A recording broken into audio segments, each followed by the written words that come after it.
નો આંતરિક વિખવાદ મહિલા પ્રમુખ ચાંદની મહેતા સામે અવિશ્વાસ પ્રસ્તાવ રજૂ કરવામાં આવ્યો। ભાજપના નગરસેવકો ભ્રષ્ટાચારના આક્ષેપો લગાવ્યા। વોર્ડ નંબર 1ના નગરસેવક મંગળ ચૌધરીએ રજૂ કર્યો પ્રસ્તાવ। ભાજપના 18 અને કોંગ્રેસના 5 નગરસેવકોએ ટેકો જાહેર કર્યો।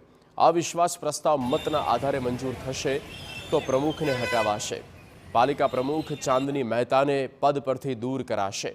ઘણા સમયથી ભાજપમાં આંતરિક વિખવાદ હોવાના કારણે વિકાસના વિવિધ કામો અટવાયા હોવાના આક્ષેપો છે।